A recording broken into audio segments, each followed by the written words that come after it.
Hi, today we're going to be explaining the assembly of the high-resolution passive profiler for sediment monitoring of contaminants. And we're going to start off by just going through the different parts of the HRPP, after which we will demonstrate how it is assembled. There are two sides to the HRPP. The first side is used for equilibrium sampling. This side is used to understand or to measure the concentrations in pore water of species that are soluble enough to measure directly. And so the components of this are the HRPP itself, in which we have 3 segments. Each segment contains approximately 15 cells, and the cells are roughly spaced on about 1 centimeter spacing. And the cells will eventually be covered, filled with water, and then they're covered with a Viton gasket. They're then covered with a nylon membrane, 0.45 micron, covered by a stainless steel mesh, and then all of that is held in place with a cover plate. And in a minute, we'll demonstrate exactly how all of this is assembled and the individual steps. But before we do that, I want to highlight the other side of the sampler, which is used for other measurements. So the sampler is two-sided, and this side of the sampler also contains 3 segments.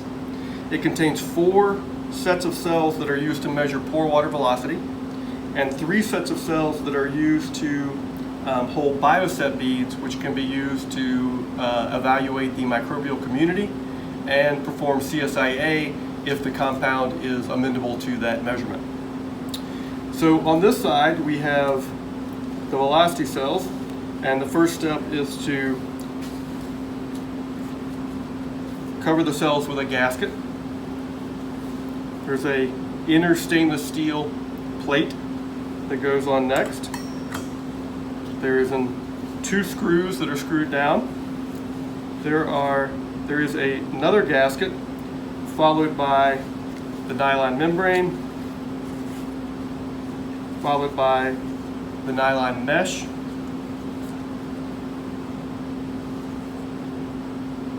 and finally all of that is held in place by another cover plate.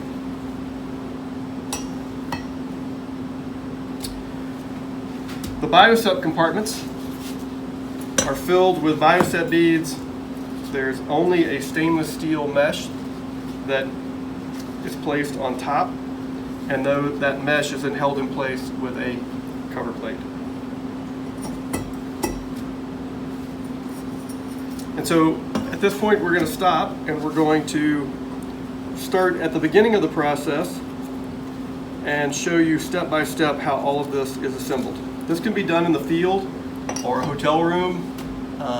They can be stored for days before insertion, depending on the contaminants of concern and the requirement to not have oxygen in the water and other site-specific variables. But they're fairly easy to assemble. All of this can usually be done. The whole sampler probably takes half an hour to assemble. Okay.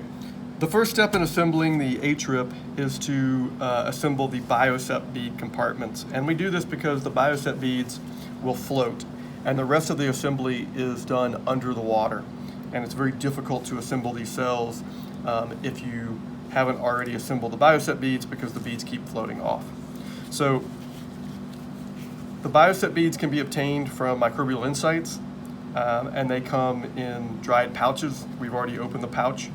And they come dry, and so they generally are quite easy to work with as long as they're not underwater.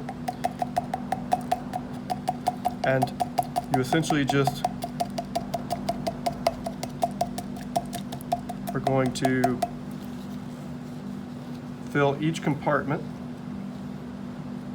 They don't have to be completely full, but you want to use enough beads to allow analysis for whatever analysis you're doing. In general, they require 25 beads for CSIA and 25 beads for microbial analysis. So once you fill all the compartments with bioset beads, you then take the stainless steel screen and place it over the cells. You then take the cover plate and align the holes in the cover plate with the screw holes. And if the screen needs to be adjusted, this is done pretty easily by simply just using a screwdriver to slide it down. Okay. At this point, we're going to take the stainless steel screws and using a screw gun, screw them.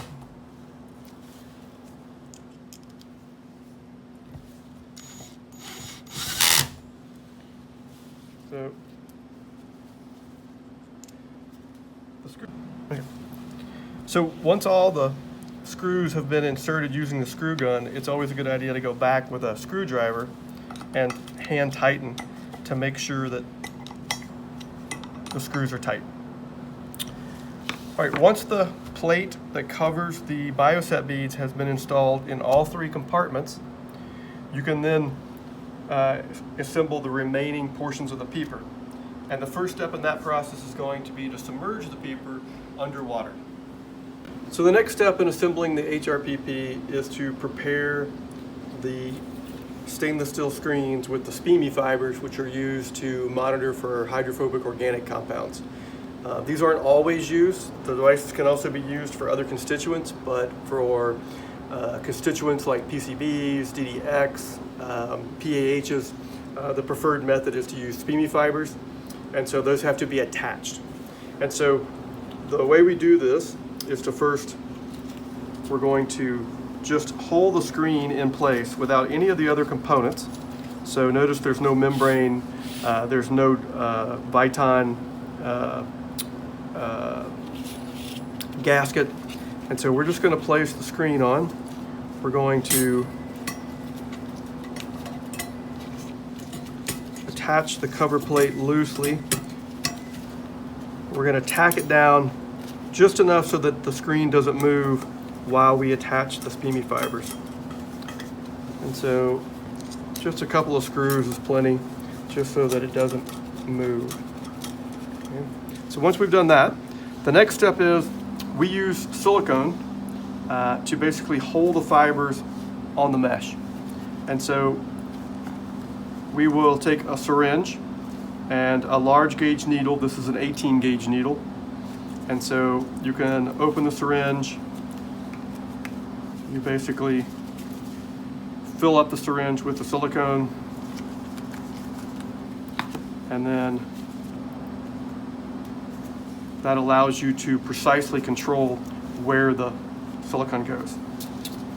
So the next step is we're going to take a SPME fiber, right? And the SPME fibers need to have been pre-prepared, and there is an SOP available for doing this.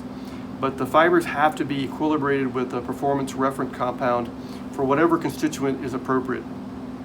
So once they've been equilibrated, select a fiber, and we're going to add a small drop of silicone to the end.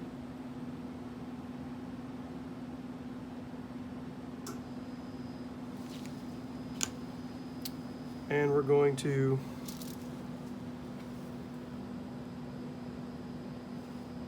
attach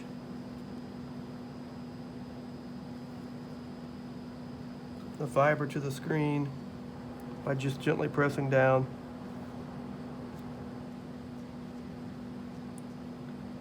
And in a few minutes, the silicone will dry and it will be tacked to the screen.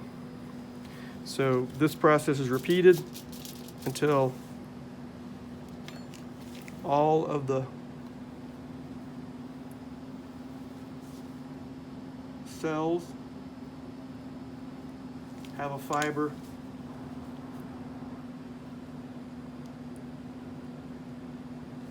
over the cell or to whatever resolution is desired.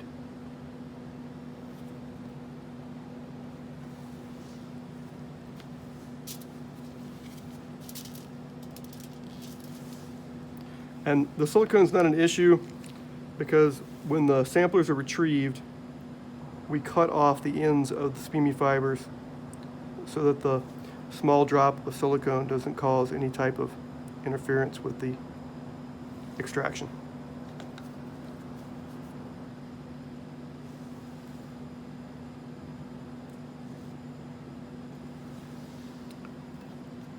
All right, and this process is continued until all of the cells have a fiber, or however many cells one chooses to use based on the resolution desired.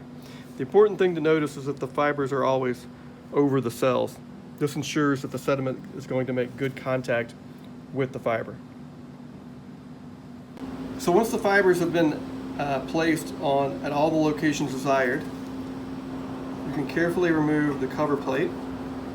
And you should let the fibers dry for 5 or 10 minutes before you try to remove the screen so they don't move. And the screen can then be taken off and placed aside on a clean surface until the rest of the sampler has been assembled and we're ready to put the screens back on. Once the fibers have all been attached to the stainless steel screens and you have assembled the bioseb bead compartments, the next step is to assemble the remaining cells for the HRPP. And the first step is to have a appropriate container. And the container can really be anything. It just needs to be able to hold water and be large enough to put the sampler in and to submerge the sampler. The solution is a solution of distilled water with bromide. And the bromide concentration should be probably 50 to 100 times the background concentration that you expect. It doesn't really matter what the concentration is, but you do need to know the initial concentration.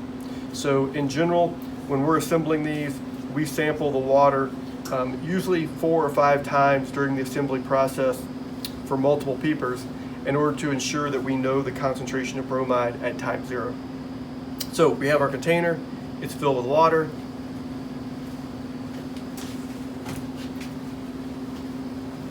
The sampler can then be placed in the bromide solution. And the first step is going to be to remove any trapped air. The trapped air will get under the membrane and slow the equilibrium. So in general, we again just use a syringe with a needle. You can suck up the bromide solution, and the most problematic place is the screw holes. So we basically just squirt a little water in each screw hole. This removes the air.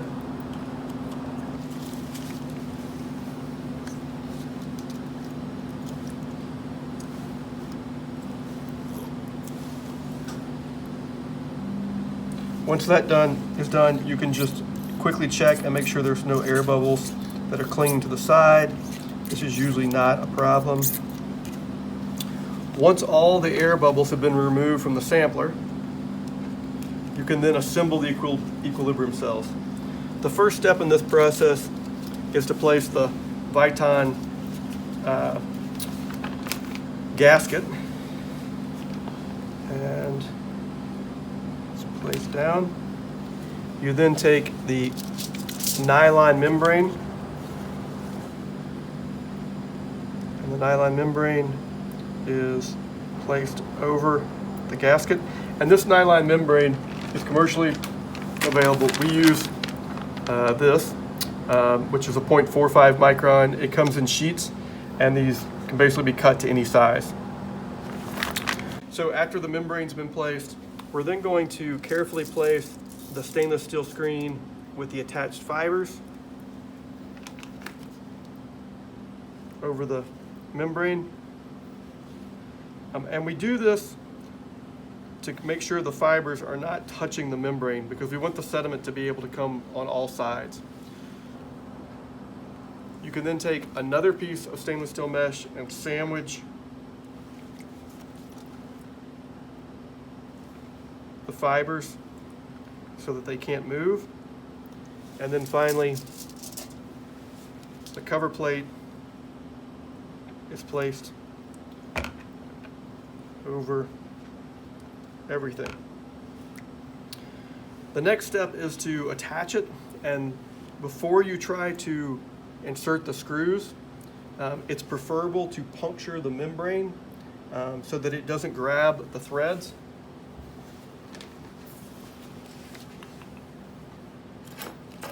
And we usually used to use a nail punch for this.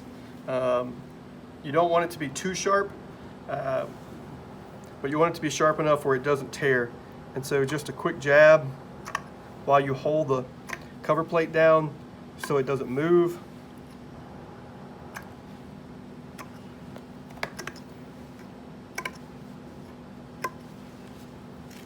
And then, just as we did before with the biosep compartments, we can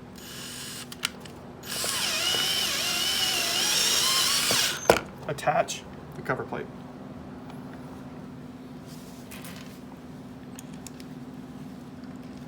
I usually work both sides, moving around so that the plate gets pulled down evenly. Okay, so once all the screws have been attached, it's always necessary to go back and tighten by hand. And this should be done after a few minutes after the plate has been initially attached. The stainless steel cover plate will often relax, and that allows it to loosen some. And so we want to retighten to make sure that when it's inserted, the screws are not loose. And so these don't have to be incredibly tight, but they should be hand tight. Okay. So once all of the equilibrium cells have been assembled, this process repeated for each segment, you can then turn the sampler over .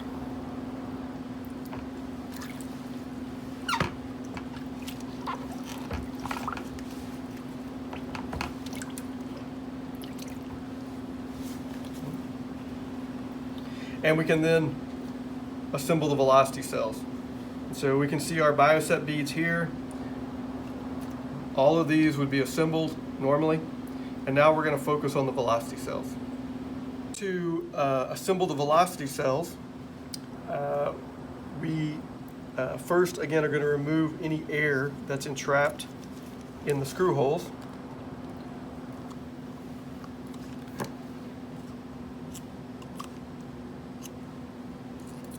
Make sure that there are no air bubbles on the sides. Okay. And we're going to start with a Viton gasket and make sure that the screw holes are correctly lined up. And notice that the holes are not all the same size. This is on purpose. This allows us to get different specific surface areas for each cell. Okay. So once the Viton gasket is placed, we're going to place the stainless steel cover plate. And again, we need to make sure that the hole size matches the hole size on the Viton and that the screw holes line up.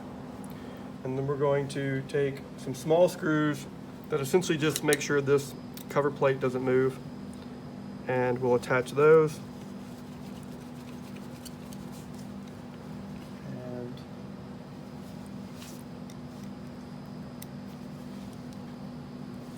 Attach these.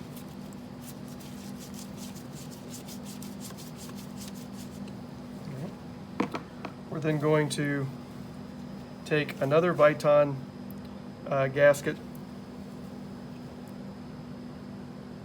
and again making sure the holes are from big to small, that they all match. Then we're going to take our nylon membrane and place it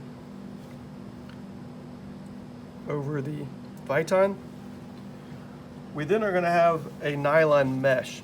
And the nylon mesh is used because the relationship between velocity and mass transfer coefficient was developed using the mesh, and so we have to keep the same number of layers.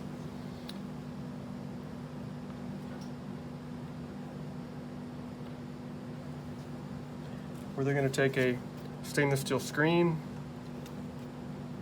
place it, and finally the upper cover plate. And again, making sure that the large hole matches the large hole so that they're aligned correctly. Okay. Once that's done, holding the cover plate down, we're going to again puncture the nylon and the mesh. This is a little bit more difficult with the mesh, but it's not that difficult. If you're using a hole punch, it's done fairly easily. And we're going to then attach the cover plate by screwing down.